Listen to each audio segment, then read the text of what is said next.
디모데전서 5장 1절에서 16절입니다.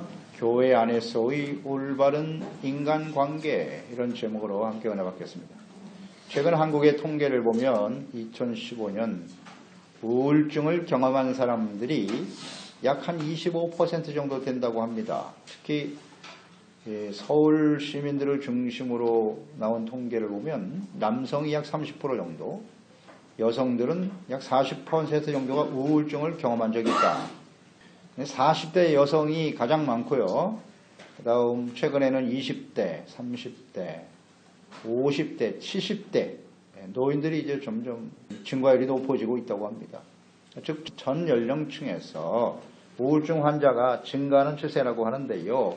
1인당 국민소득이 이제 2만 불을 넘어서 3만 불을 향해 가고 있는 한국 사회이지만 참된 행복을 잃어가고 있다는 것입니다. 그 이유는 무엇이뇨? 여러 가지로 분석할 수 있겠는데요. 지나치게 성취지향적인 삶, 즉 돈과 성공만을 추구했기 때문이다. 그렇게 밝히고 있습니다. 그러니까 인간관계를 끊어버리고서라도 남보다 빨리 성공하려고 하는 태도, 성취지향적인 삶은 소중한 인간관계를 잃어버리게 한 것입니다. 가정, 직장, 교회 안에서조차 마음을 터놓고 진실하게 교제하고 서로를 위로하고 격려해 주는 사람을 찾기가 어렵다는 것입니다. 이것이 바로 우울한 사회를 만들어가고 있는 것이지요. 인간관계가 원만하지 않으면 아무리 돈이 많고 명예를 얻고 외적으로 완벽한 조건을 갖췄다 할지라도 절대 행복하지 않습니다. 오히려 불안감, 우월감 혹은 대인기피증, 이런 일로 인해서 고통을 당하게 되고 진정한 행복을 잃어버릴 수밖에 없다는 것입니다. 하나님께서 사람을 지으실 때 혼자서 살 수 없도록 하셨어요. 관계 속에서 함께 살아가면서 행복을 추구하도록 만드신 것입니다. 사람들은 타인과의 인격적인 관계를 통해서 행복을 누리게 돼 있어요. 관계적 존재, 이것은 인격적인 만남과 교제를 통해서만 가능한 것입니다. 기능적 존재만을 요구하는 각박한 사회, 여기서 우리가 이 관계적 존재의 소중함을 잃어버리고 살아가고 있다는 것이 문제인데요. 그러니까 가정에서 사랑하고 존경하는 아빠와 엄마, 이런 인격적인 만남과 교제가 있어야 되는데 가정에서조차 이런 인격적인 교제와 관계보다는 기능적 관계로 존재한다. 즉 아빠는 나가서 돈 벌어오는 사람, 엄마는 나의 교육을 지도해 주는 사람, 이렇게 기능적으로만 존재한다는 거예요. 그러니까 진정으로 부모와 자녀 간에 인격적인 대화나 교제와 만남이 없다는 거죠. 이것이 이제 불행의 원인이다. 그렇게 보고 있는 것입니다. 그러니까 교회는 하나님의 집이다 그랬어요. 하나님이 아버지시고 그 하나님이 택하시고 부르시고 의롭다함을 얻게 하시고 하나님의 자녀가 된 사람들이 모인 공동체죠. 하나님의 자녀들이 모여서 교회 안에서 주님을 섬기고 있습니다만은 그 안에는 남녀, 노소, 다양한 계층의 사람들이 함께 모여서 주님을 섬기고 있습니다. 그러니까 교회 안에서 신앙생활을 함께 해나가는 과정에서 이런 인간관계의 불화와 갈등으로 인해서 고통당하는 사람들이 많습니다. 이것이 현실적인 문제죠. 오늘 본문 말씀은 교회 안에서 올바른 인간관계의 문제에 대해서 어떻게 서로를 잘 섬길 것인가에 대해서 말씀해주고 있습니다. 우리가 이 세상에서 한평생을 살아갈 때 인간관계처럼 사실 중요한 것은 없습니다. 그것은 교회 안에서도 마찬가지입니다. 교회 안에서 성도들과의 관계가 원만할 때 우리는 영적 성장도 온전히 이룰 수 있고 행복한 신앙생활을 할 수 있습니다. 그러나 반면에 성도들과의 관계가 원만하지 못할 때, 또 갈등 속에 빠지게 되면 우리는 신앙생활의 위기를 경험하게 되는 것입니다. 어떻게 교회 안에서 하나님의 말씀을 따라 주님께서 기뻐하시는 인간관계를 만들어가면서 행복한 신앙생활을 할 수 있을까요? 특히 우리 그리스도인들은 교회와 주님을 섬기는 삶을 떠날 수 없지 않습니까? 그러니까 여기서 참된 행복을 얻지 못한다면 진정한 행복을 얻기는 어렵다 하는 것을 우리가 생각합니다. 먼저 첫째로 노인과 젊은이들에 대한 올바른 태도는 어떠해야 할 것인가? 1절로 2절이죠. 늙은이는 꾸짖지 말고 권하되 아버지에게 하듯 하며 젊은이에게는 형제에게 하듯 하고 늙은 여자에게는 어머니에게 하듯 하며 젊은 여자에게는 온전히 깨끗함으로 자매에게 하듯 하라 그랬어요. 교회 안에서 나이 드신 분들에 대한 태도는 남자인 경우에는 아버지에게 하듯 하라 그랬고 여자인 경우에는 어머니에게 하듯 하라 그랬어요. 그러니까 나이 드신 분들을 부모같이 대하라는 말씀이죠. 부모같이 대하라. 젊은 세대는 교회 안에서 나이 드신 분들을 부모같이 공경하고 섬김으로써 다양한 여러 유형의 부모를 경험할 수 있는 좋은 기회가 되는 것입니다. 다양한 유형의 부모를 잘 섬기고 경험할 수 있다면 특히 젊은 세대들은 교회 안에서 훌륭한 인격 성숙을 이룰 수 있는 좋은 학습의 장이 될 수 있습니다. 늙은이에 대해서 늙은이를 꾸짖지 말고 권하라 이렇게 말씀하고 있네요. 이 말은 꾸짖어야 할 일이 있어도 꾸짖지 말고 권면하라는 뜻이겠죠. 그러니까 나이가 많아지면 분별력이 떨어지고 또 생각이 굉장히 단순해져서 종종 실수하는 경우가 있을 수 있습니다. 그럴 때 꾸짖지 말라. 이 꾸짖지 말라라고 하는 의미는 교육적인 목적으로 책망하는 것을 말해요. 책망. 부모가 자녀에게 하는 것이 책망입니다. 꾸짖는 겁니다. 하나님이 그 백성들에게 하는 것이 책망이에요. 그러니까 나이 드신 분들에게는 책망하지 말라는 겁니다. 꾸짖지 말아야 된다. 그러니까 책망은 수용할 수 있는 사람에게 효과가 있는 거예요. 그러니까 나이가 드신 분들은 이미 생각하는 경향이 딱 굳어져 버렸기 때문에 그만큼 변화가 어렵다는 거죠. 평생 그렇게 살아왔는데 그분들에게 뭐 책망함으로써 바로잡아 주는 일은 거의 불가능하다. 불가능합니다. 그러니까 하나님만이 하실 수 있어요. 그러니까 우리가 뭐 젊은 세대들로서 뭐 나이 드신 분들 잘 모른다고 생각하고 자꾸 책망하고 가르치려고 하는 건 옳지 않다. 하나님께 맡겨야지 너희들을 책망하려고 하는 건 어리석은 짓이에요. 차라리 어떻게 하라고요? 권면하라. 진실한 마음으로 온유한 심정으로 권면해 주는 것이 올바른 태도입니다. 그런데 어때요? 우리 나이 든 분들을 종종 엉뚱한 행동한다고 막 꾸짖는다고요. 이거 올바른 태도 아닙니다. 그렇게 꾸짖음을 당한 만약에 노인들이 있다면 그 다음부터 교회 안 나와요. 내가 세상에서 자식들한테도 무시당하고 사는데 교회까지 나와서 내가 무시를 당해야 되냐? 소용이 없어요. 책망해도. 그러니까 오직 그 책망은 하나님께로부터만 듣도록 하는 것이 좋습니다. 하나님의 말씀은 책망이니까요. 말씀을 통해서 듣는 것이 제일 좋아요. 또 노인들의 입장에서는요. 이 권면의 말씀을 잘 귀담아 들을 줄 알아야 돼요. 젊은 사람들이라고 뭐 젊은 사람들이 알긴 뭘 알아. 이렇게 무시하면 안 되고요. 그 권면을 겸손하게 받아들일 줄 알아야 돼요. 그게 지혜로운 사람들이에요. 배울 게 많죠. 불치하면 아닙니까? 언제나 어린 사람들에게도 배울 수 있는 것, 이것이 지혜로운 마음이 겸손한 마음이겠죠. 다음 젊은 남자와 여자에게는 형제와 자매같이 대하라 그랬어요. 그러니까 교회 안에서 섬기는 지체들은 한 아버지 하나님이잖아요. 하나님 아버지를 섬기는 모든 자녀들이기 때문에 교회 안에 있는 성도들은 다 형제요 자매입니다. 가족이 가족, 같은 가족이라는 생각을 항상 해야 합니다. 이것이 진정한 그리스도인들의 모습이겠죠. 그러니까 서로 형제와 자매에게 하듯 한 가족처럼 대하는 것이 맞는데요. 특히 젊은 여자에게는 온전히 깨끗함으로 자매에게 하듯 하라 그랬어요. 교회 안에서 함께 주님을 섬기는 젊은 여성들, 그것을 육체적인 이성으로 대하지 말아야 한다는 것이겠죠. 교회 안에서는 남자보다 여자들이 훨씬 더 많아요. 이성을 접촉할 기회가 많은데 그러니까 육체의 정욕에 대해서 그만큼 유혹받기가 쉽다. 그러니까 요즘 뭐 성폭력, 성추행 이거에 대한 문제가 뭐 미투 운동이라고 하잖아요. 예, 사회적인 현상으로 지금 두드러지고 있는데 이것은 모든 분야에서 다 나타나는 현상이고요. 교회 안에서도 역시 마찬가지예요. 예, 교회 안에서도 성추행, 성폭행 이게 그냥 이렇게 묻혀져서 그렇지 아주 굉장히 심각한 문제다 하는 것을 우리는 생각해야 합니다.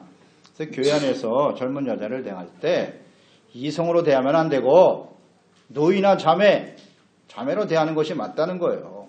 그렇게 존중하는 것이 맞죠. 한 아버지를 섬기는 형제와 자매다. 그러니까 그렇게 생각하지 않고 무슨 이성으로 대하고 생각하려고 하는 것 참으로 어리석은 짓이죠. 피를 나눈 자기 남매들 간에 그걸 이성으로 생각하는 정신 나간 사람은 없지 않습니까? 같은 하나님을 섬기는 나의 사랑하는 여동생이야, 누나야 라고 생각해 보세요. 어떻게 그런 부정한 생각을 할 수 있단 말입니까? 이 생각 자체가 잘못되어 있는 거예요. 그 여자는 무조건 다 성적인 대상으로만 생각하려고 하는 아주 지극히 육체 정욕에서 올라오는 본성이에요. 이런 본성은 모든 남자에게 다 있어요. 젊은 남자건 나이 먹은 사람 상관없어요. 그 사람이 얼마나 많이 배우고 상관없어요. 다 또 이런 생각을 갖고 있다고요. 그래서 이것은 근본적으로 해결되기 어려운 문제예요. 최소한 교회 안에서라도 하나님의 말씀과 성령의 인도하심을 따라 그 관계를 주님 안에서 잘 순종할 수 있도록 아름답게 만들어 가야만 하는 것이 있죠. 교회 안에서 이런 일이 벌어졌다. 소망이 없는 겁니다. 그러니까 교회가 더 이상 세상에 빛이 될 수가 없는 거예요. 세상은 이런 문제로 가득해요. 가득합니다. 뭐 아니라고요? 제가 볼 땐 모든 분야에 다 이 문제는 존재할 수밖에 없다는 거예요. 그러니까 최소한 교회에서는 이런 일이 있어서는 안 된다는 거예요. 교회에서 이런 일이 벌어지면 어떻게 되겠어요? 갈 데가 없는 겁니다. 이건 정말 안타까운 일입니다. 근데 이런 일들이 많이 지금 불거지고 있죠? 예, 교회 안에서 성추행 문제가 수면에 드러나고 있는데 늘 말씀드리지만 뉴스에 나는 것은 빙산의 일각이에요. 조금 나와 있는 거고 밑에는 뭐 심각하다 이렇게 보면 돼요. 심각하다. 갈수록 더 심화될 것이고요. 자매처럼 대하는 것, 형제처럼 대하는 것이 가장 기본적인 자세인데 그렇지 못하면요. 이 유혹에 걸려서 범죄하는 일이 얼마든지 있을 수 있다. 그러니까 항상 조심해야 된다. 두 번째 말씀 가운데 나타나는 주님의 가르침은 참 과부를 존대하라는 거네요. 하나님께서는 하나님의 백성들에게 과부와 고아에 대해서 많은 관심을 갖고 계세요. 신명기 14장 29절에 보면 너희 중에 분깃이나 기업이 없는 레위인과 내 성중에 거하는 객과 및 고아와 과부들이 와서 먹고 배부르게 하라. 그리하면 하나님 여호와께서 내 손으로 하는 범사에 내게 복을 주시리라. 이렇게 약속하셨어요. 하나님이 굉장히 관심을 많이 갖고 계신데 이 초대교회 안에는 주님과 교회를 위해서 아주 헌신하며 살아가는 참 과부들이 있었다는 거예요. 이들은 남편이 없는 사람들이고 가족들도 없어요. 그들을 부양해 줄 만한 가족들이 없는 사람들이에요. 그래서 교회에서 부양을 해주면서 오직 하나님과 성도들을 섬기고 목회자를 도와서 헌신하는 일에 쓰임받았던 사람들이 참 과부였습니다. 그러니까 오직 주님을 섬기는 일에 집중할 수 있었던 그런 사람들이죠. 그래서 이런 사람들을 어떻게 보면 나이도 있고 과부고 또 교회에서 뭔가 도와주는 사람이잖아요. 그렇죠? 부양을 해준단 말이에요. 생활을 책임져 주니까 교회나 다른 성도들이 볼 때는 좀 이런 사람들을 무시하고 멸시하려고 하는 경향이 있겠죠. 우리 교회에서 당신 도와주니까 당신 우리 말 들어야지. 이렇게. 뭐 이런 과부뿐이겠어요? 막 주회종들에 대한 태도도 그런 생각하는 사람들 많아요. 우리가 뭐 사례를 해주고 하니까 당신은 우리의 종이 돼야지. 우리 말 들어야 돼. 참 과부들을 존대하라. 그래서 교회 안에서 물론 뭐 과부라고 해서 나이 들었다고 해서 돌봐주는 사람이 없다고 해서 다 그럼 존경받아야 될 과부냐? 그렇진 않아요. 그래서 5장 3절에 보면 참 과부인 과부를 존대하라 그랬는데 다 존중받아야 되는 것은 아니고요. 자격이 나와 있습니다. 어떤 사람이 존대받아야 될 참과부냐? 첫째는 참과부의 나이가 60세 이상이어야 한다는 거예요. 5장 9절에 보시면 과부로 명부에 올릴 자는 나이가 60이 덜 되지 아니하고 한 남편의 아내였던 자로서 이렇게 나와 있어요. 그러니까 60세 이상이어야 한다. 그러니까 나이가 왜 중요하냐면 오랜 시간 동안 교회와 그리스도를 위해서 헌신하고 봉사한 사람으로서 주님을 섬기는 생활에 본이 되는 사람이겠죠. 예, 본이 되는 사람이에요. 이렇게 신앙에 연륜이 있다라고 하는 것은 그 뭐 연륜 자체가 뭐 자랑거리가 될 수는 없지만 그러나 그 과정을 통해서 많은 것을 경험하잖아요. 성도들 간에 주님을 섬기는 생활 속에서 뭐 시련과 고통과 아픔도 있었고 정말 순간순간에 교회를 떠나고 싶은 정말 사람들 보기 싫어서 고통하며 힘들었던 시간들도 있었을 텐데 그거 다 거쳐야죠. 뭐 모든 사람이 그 기간을 통해서 다 거치는 겁니다. 그런 과정 속에서 끝까지 믿음을 지키고 주님을 사랑하고 자기의 주어진 역할과 사명에 충실한 사람 당연히 그래야 하죠. 그래서 이 연륜이 필요한 겁니다. 검증된 사람이죠. 생활 속에서 본을 보이고 믿음을 지킨 검증된 사람이어야 한다라는 것을 의미하는 것이고요. 반면에 젊은 과부는 자격이 안 됩니다. 60세가 안 되면 자격이 없어요. 11절 12절 말씀 보시면 5장 11절 12절에 젊은 과부는 올리지 말지니 이는 정욕으로 그리스도를 배반할 때에 시집가고자 함이니 처음 믿음을 저버렸으므로 정죄를 받느니라 그랬어요. 그러니까 젊은 여인은 언제나 육체 정욕에 대한 유혹을 받을 수밖에 없다는 거죠. 그럴 수밖에 없다. 그가 만약 이 유혹을 이기지 못하고 범죄하는 일이 벌어진다면 사람들에게 정죄의 대상이 될 수 있잖아요. 그래서 참가부로서 존재받을 만한 위치에 설 수 없다는 겁니다. 참가부로서 주를 섬기는 일을 계속할 수 없다. 나중에 시집을 가버리면 그 참과부로서 교회를 섬기고 주님을 섬기는 일을 계속하지 못하기 때문에 그래서 안 된다는 거예요. 또 하나 젊은 여인이 참과부에 둘 수 없는 두 번째 이유가 있는데요. 13절이네요. 또 그들은 게으름을 익혀 집집으로 돌아다니고 게으를 뿐만 아니라 쓸데없는 말을 하며 일을 만들며 마땅히 아니할 말을 하나니 그랬어요. 교회에서 그들의 생활을 책임져 주잖아요. 그러니까 생활을 위해서 더 이상 뭐 일할 필요가 없기 때문에 어떤 면에서 보면 시간이 굉장히 많다고 봐야죠. 남편이 있는 것도 아니고 뭐 자식이 있는 것도 아니고 그러니까 집집마다 돌아다니면서 신방을 한다고 하는데 쓸데없는 잣담을 하고 사람들의 말을 이리저리 옮긴다. 그로 인해서 성도들 간에 이간질을 시키고 다툼을 일으키고 이런 일들이 있을 수 있다. 이것이 이제 젊은 사람들이 하는 일이에요. 젊은 사람들. 그러니까 나이가 들면 분별력이 생기고 지혜가 생기거든요. 젊은 사람들은 이게 제어가 잘 안 돼요. 절제가 잘 안 됩니다. 그래서 하지 말라는 거예요. 다툼을 일으키고 교회에 큰 해를 끼칠 수밖에 없다. 나이가 든다는 게 그런 면에서는 좋은 거예요. 또 필요해요. 신앙의 연륜을 통해서 그러니까 신앙의 연륜이라는 게 영적 성숙인데 영적 성숙되어지는 과정에서 우리가 깨닫는 바는 그러니까 육체 정욕에 이끌리지 않는다는 거예요. 그게 어느 정도 절제가 되고 다스려질 수 있다라는 거 이런 거 우리는 생각합니다. 육체 욕심을 따라 살아간다면 쾌락, 향락을 좋아하는 자는 뭐라 그랬어요? 살았다 하는 이름을 가졌으나 사실은 죽은 자다. 이렇게 말씀하고 있지 않습니까? 6절 말씀에 나와 있잖아요. 향락을 좋아하는 자는 살았으나 죽었느니라. 젊어서 향락과 쾌락을 쫓아 살아가는 사람, 죽은 사람이라고. 그런 사람이 존대받을 만한 위치에 설 수는 없다는 거죠. 이런 걸 우리가 좀 주목할 필요가 있고요. 따라서 이 젊은 과부들에게 주는 권면은 14절 말씀이죠. 그러므로 젊은이는 시집가서 아이를 낳고 집을 다스리고 대적에게 비방할 기회를 조금 더 주지 말기를 원하노라.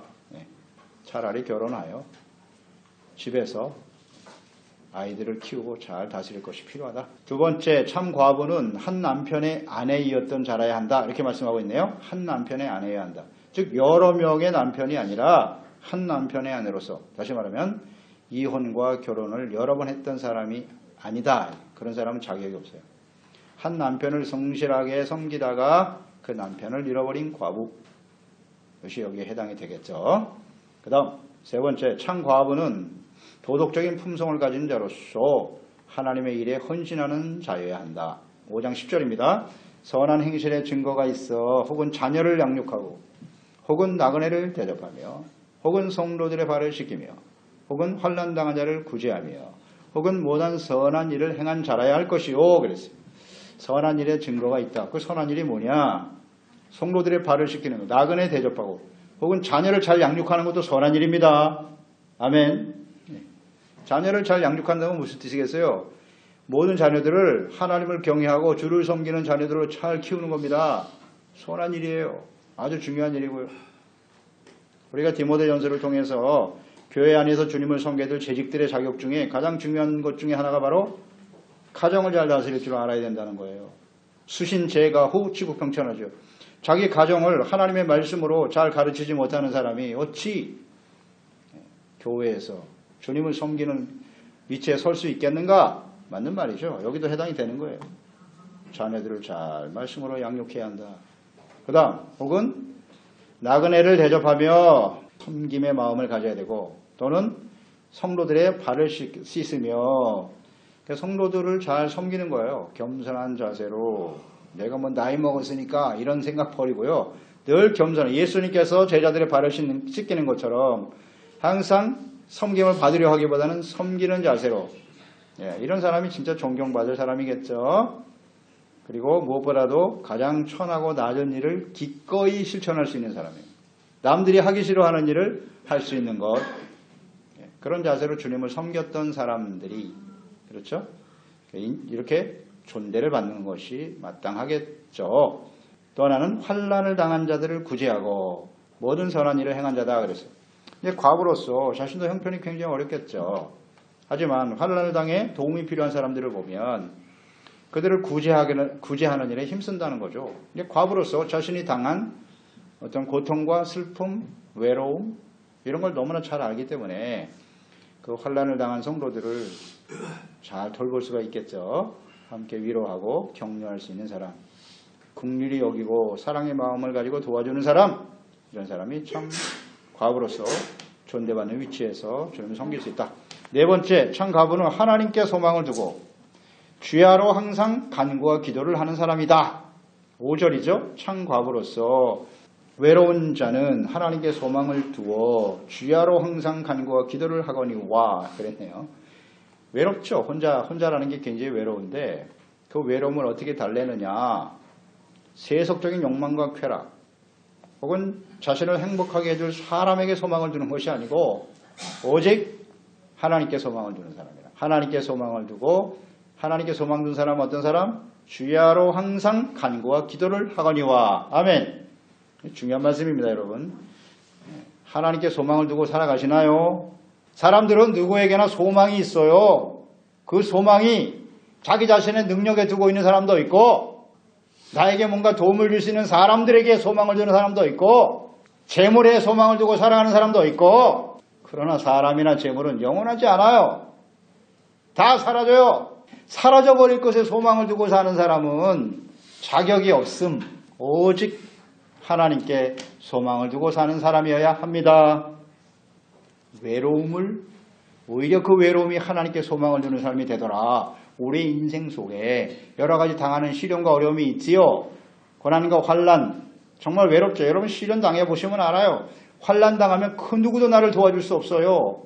극한 외로움을 경험하게 돼요. 나와 함께 살아온 아내와 남편도 내가 병들어 죽게 생겼는데 어떻게 아무것도 못 해줘요. 자녀들도 해줄 수가 없어요. 외롭죠. 내가 옛날에 잘 살 때는 수많은 사람들이 있었으나 모든 거 다 사라져 보세요. 찾아오는 사람도 없어. 외롭죠. 외로워요. 그때 어떻게 해요? 오히려 하나님께 소망을 두는 것을 배우는 거예요. 그 소망은 무엇으로 나타난다? 기도와 간구로. 아멘. 이 말씀 참 중요하다고 봅니다, 여러분. 그러니까 우리가 기도와 간구를 계속하고 있나요?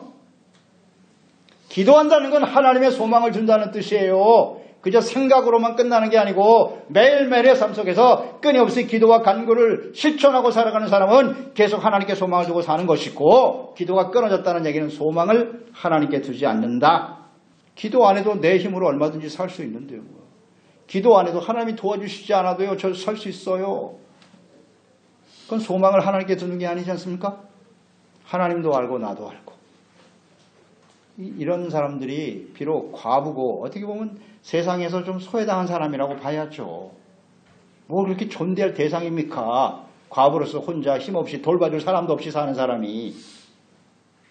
무엇 때문에? 하나님께 소망을 두고 있기 때문이고, 그를 위해서 끊임없이 기도와 간구로 깨어있기 때문에 존대하라는 겁니다. 그러니까 귀하게 여기라는 거 아니겠습니까? 근데 실제적인 면에서 이게 아마 실천되기가 쉽지 않았을 거예요. 오늘날도 마찬가지고요. 그저 좀 힘있고 돈 있고 능력 있는 사람들을 존대하지, 이런 사람 뭘 존대하겠습니까? 여러분, 솔직히 인간적으로 볼 때 그렇게 하라는 겁니다. 이웃을 위해서, 교회를 위해서 오직 하나님께 집중하고 자기에 주어진 사명을 위해서, 교회와 성도들을 위해서 끊임없이 중보하고 기도하는 사람, 귀한 사람입니다. 귀한 사람이에요. 비록 남편이 일찍 떠나서 외롭고 도와줄 자녀들도 없을 수 있어. 그래도 그런 사람들은 하나님이 귀하게 여기는 성도들입니다. 세 번째요, 마지막으로 우리 묵상될 부분은 참 과부를 섬기는 일, 그의 필요를 공급하는 일은 그 당시 교회에서 했는데 1차적인 책임은 가족이라는 겁니다. 4절, 만일 어떤 과부에게 자녀나 손자들이 있거든 그들로 먼저 자기 집에서 효를 행하여 부모에게 보답하기를 배우게 하라. 이것이 하나님 앞에 받으실 만한 것이니라. 참 과부에게 가족들이 있다면, 자녀들이나 손자들이 있으면 그들에게 맡기라는 겁니다. 그런 사람까지도 교회에서 도와줄 필요는 없다. 하지만 그 자녀들이 말이죠, 이게 현실적인 문제인데, 자녀와 손자들이 자식이 있으면 뭐해? 부모를 무시하고 버리는 자식들이 얼마나 많은데, 이것도 문제이긴 한데요, 그 자녀들이 부모를 공경하는 것이 맞다는 거예요.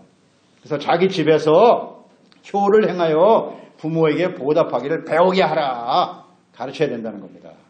그리스도인들에게 있어서 부모를 공경하고 효를 행하고 부모의 은혜에 보답하는 것은 첫 번째 순종해야 될 하나님의 명령이에요.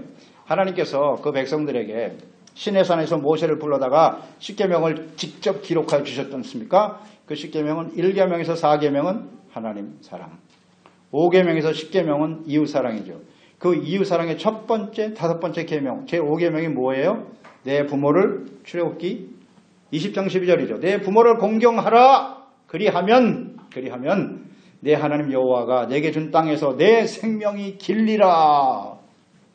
부모를 공경하는 것이 첫 번째예요. 첫 번째 계명입니다.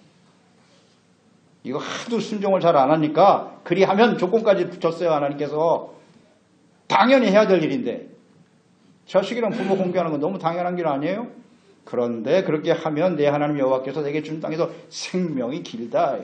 오래오래 잘 산대요. 하나님의 택하심과 부르심과 죄사함받고 용서받아 의롭다함을 얻은 하나님의 자녀 성도는 가장 먼저 자신의 가정에서 부모를 사랑하고 공경하고 그 은혜에 보답해야 합니다.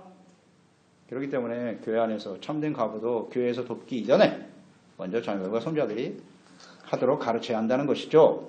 자, 보세요. 이렇게 하는 것이 하나님 앞에 받으실 만한 것이니라 그랬어요. 받으실 만한, 하나님 앞에서 받으실 만한 것이다. 즉 성도가 부모를 사랑하고 공경하고 은혜에 보답하며 필요를 공급해주고 주를 섬기는 일이 하나님 앞에서 받으실 만한 것이다. 그러한 제사와 예배와 헌신을 하나님이 받으신다는 겁니다.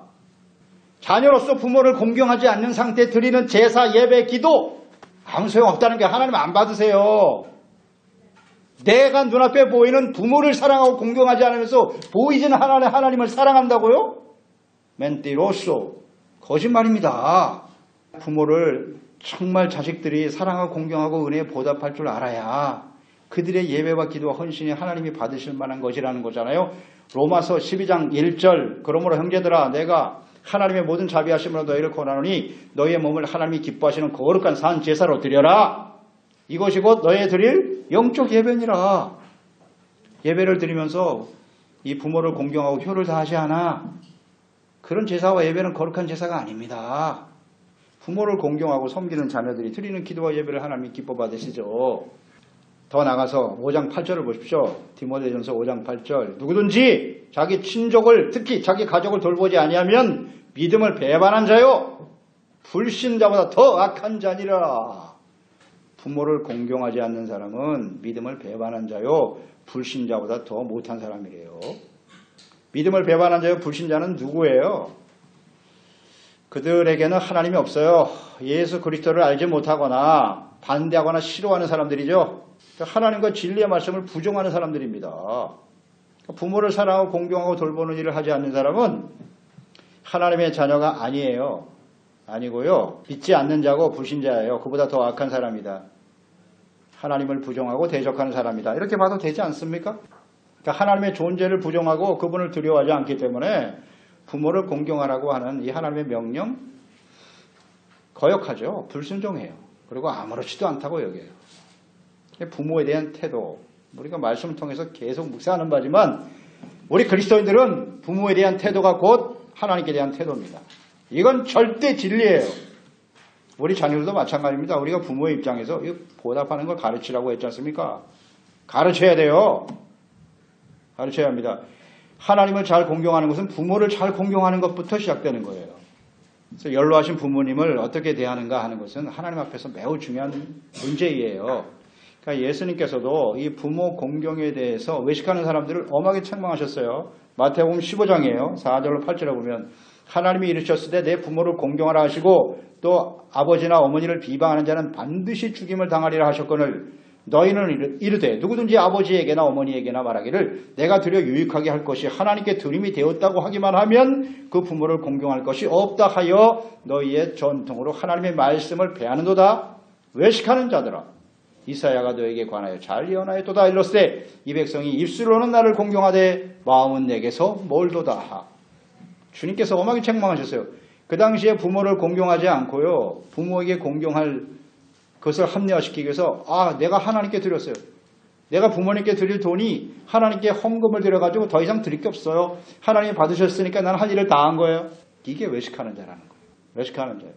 입술로는 하나님을 공경하지만 실제로 마음에게선 멀다 해요. 분명한 예수님 정확하게 알고 계시죠? 나는 하나님께 드렸어요. 하나님께 헌신했기 때문에 우리 부모에게 좀 소홀히 해도 괜찮아요. 아니거든요. 부모에게 잘못하면서 하나님을 잘 섬긴다고요? 거짓입니다. 우리가 자녀된 입장에서는 부모를 마땅히 존대하고 섬겨야 되고 부모의 입장에서는 우리 자녀들이 부모의 은혜에 보답할 수 있도록 가르쳐야 돼요. 사실 굉장히 부담스럽죠. 우리 부모의 입장에서 좀 나이가 들고 은퇴하고 수입도 없고 이러다 보면 자꾸 자녀들에게 눈치 보려고 하는 경향이 생겨요. 당연한 겁니다. 그거 가르쳐야 돼요. 그럼 왜 눈치를 봅니까? 그 자녀들이 진짜 복을 받으려면 부모님을 잘 공경해야 돼요. 물론 그것을 막 내세우자 하는 게 아니고 가르쳐야 합니다. 그래야 그 사람들이 자녀들이 하나님을 경외하면서 하나님의 복을 누리며 살아가게 되는 것입니다. 마땅히 행할 일을 가르쳐야죠. 가르치지 않거나 혹은 교회나 이웃이 그 일을 하게 하는 것은 옳지 않다는 거예요. 자녀들이 있는데 그걸 남한테 왜 부담을 주냐 이런 문제. 그래서 그리스도인들은 부모로서 혹은 자녀들로서 하나님의 말씀과 뜻에 반드시 순종해야 합니다. 결론적으로 교회는 하나님을 아버지로 섬기는 자녀들이 모인 가족 공동체죠. 그래서 노인들은 부모와 같이 섬기고 젊은이들은 서로 형제와 자매로서 존중하며 교제할 때 이것이 건강한 인간관계죠. 참된 교회 안에서 이 관계가 잘 이루어져야 돼요. 그리고 오직 주님과 교회를 위해서 혹은 성도들을 위해서 기도하며 헌신하는 이 참 과보 같은 사람들. 소외당하고 어떻게 보면 불쌍한 사람들이죠. 교회에서 도움을 받을 수밖에 없는 사람들. 그들을 멸시하지 말고 귀하게 여기라는 겁니다. 귀하게 여기고 그래서 함께 도와주고 그러면서 우리가 성장해 갈 수 있다면 이것이 곧 하나님 앞에서 받으실 만한 것이니라. 하나님께서 기뻐 받으시는 예배와 기도가 되는 거예요. 그래서 하나님께서 그러한 성도와 교회를 통해서 더 많은 사람들을 구원하시고 주님의 영광을 받으실 것입니다. 그렇습니다. 하나님 아버지 오늘도 주의 말씀을 대합니다. 그리스도 안에서 교회 안에서의 인간관계 교회 안에 우리가 하나님의 자녀로 주님을 섬기지만 남녀노소 다양한 계층의 사람들이 모여 살고 있죠. 믿음의 정도도 달라요. 이것 때문에 갈등이 생기고 또 고통과 불행을 초래하는 일들이 우리의 현실 속에 일어나고 있는데요. 그래도 우리가 예수 그리스도 안에서 구원받아 하나님의 자녀들이고 가족이라는 사실을 항상 잊지 않게 하시고요. 서로를 부모를 귀하게 여기고 또 서로를 존대할 줄 아는 겸손한 마음으로 서로 섬기고 형제와 자매로서 하나님이 기뻐하시는 하나님이 받으실 만한 그런 관계 속에서 주시는 은혜와 축복을 우리가 누리고 이런 모습을 교회가 가지고 있어야 성도들이 이런 모습을 가지고 있어야 많은 사람들 사실 세상에서는 갈급하거든요. 인간관계의 갈등과 고통으로 인해서 어려움 당하는 사람들이 수두룩하죠. 교회 안에서 하나님의 자녀로 주를 섬기는 이 아름다운 모습을 보고 많은 사람들이 와서 함께 그리스도 안에 주님 안에서의 사귐과 교제를 이어갈 수 있도록 저희들을 축복하시고 사용해 주옵소서. 예수님의 이름